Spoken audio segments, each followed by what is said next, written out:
What's causing me anxiety? Is it the circumstance? Is it the person? Or is it my paradigm? Okay, 3 questions. Is it the circumstance? Now, we have to observe the environment. Environment is huge in the culture of our relationships, the culture of anything. Because if you're living in a high stress environment, it could be either family relationship, maybe you are living with your family and it's causing a lot of conversations that your mom's telling you what to do, what not to do, and it's creating an environment. And when I say environment, the people that surrounds you, right, and sort of the environment or kind of the everyday life. Right. So you need to ask yourself, is the anxiety caused by the environment? And when you ask yourself that question, you have to keep going deeper and deeper and say, okay, if it's my mom or it's my dad, or you know what, it's because I live in a high stressed work situation. Right.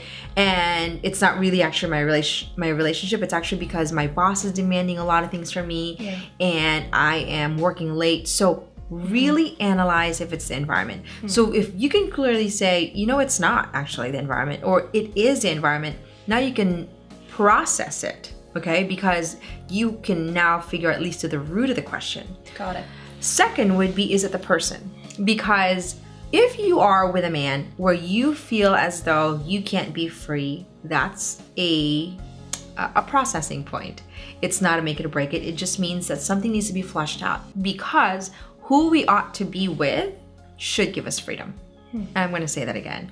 Who we ought to be with should give us freedom, because our life can be a life of imprisonment, and it is not a sustainable joy, and it's actually a fake. And sometimes we want so badly to love and be loved that we just want to make it work, knowing in the back of our head we're not free.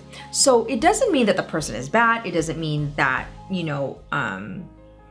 that you need to break up. It just means something needs to be flushed out, and you need to be clear about what you're getting yourself into.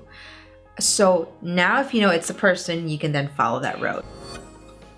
The third one, which is the environment, the person, the circumstance, the paradigm. Yes. And so this idea of the paradigm, which I think is so fascinating and I think it's key, is that our paradigms are multitudes of habits, which means the way we've come to think about life, which means that all through our life, we have multitudes of habits that we have arrived simply because it's the only thing we know. For example, New York is busy and you work till, I don't know. Oh, in New York, I would easily work till midnight every night and weekends. Yes. And not only that, but all my roommates would as well. And even if I had the day off, I might not have anyone to hang out with because they were working. Exactly. So even the concept of adding a deeper relationship into my life and my lifestyle is not possible. I couldn't even imagine it. I was like, there's just no room. Adding a marriage and everything that goes with that, it's like my paradigm was, this is gonna be a burden.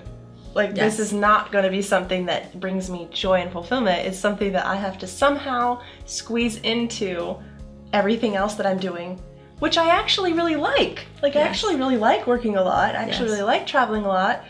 And there's a sense of adrenaline rush and energy that comes from it, and even fulfillment. But it was at odds with what I thought a marriage or relationship would bring. Yeah, so here's where when I think about the paradigm. So the paradigm for you has been that it's busy, that you can't include another person because life is busy, and there's no way it's possible. Yeah. And yet, there's a deep desire to be loved. For sure. And there's a deep desire to be in union with somebody and to know you're just at home. And that's the greatest thing, I think, a gift, is that when you find that person, you're at home. And it's layers. You can be free, you're comfortable, and that's home.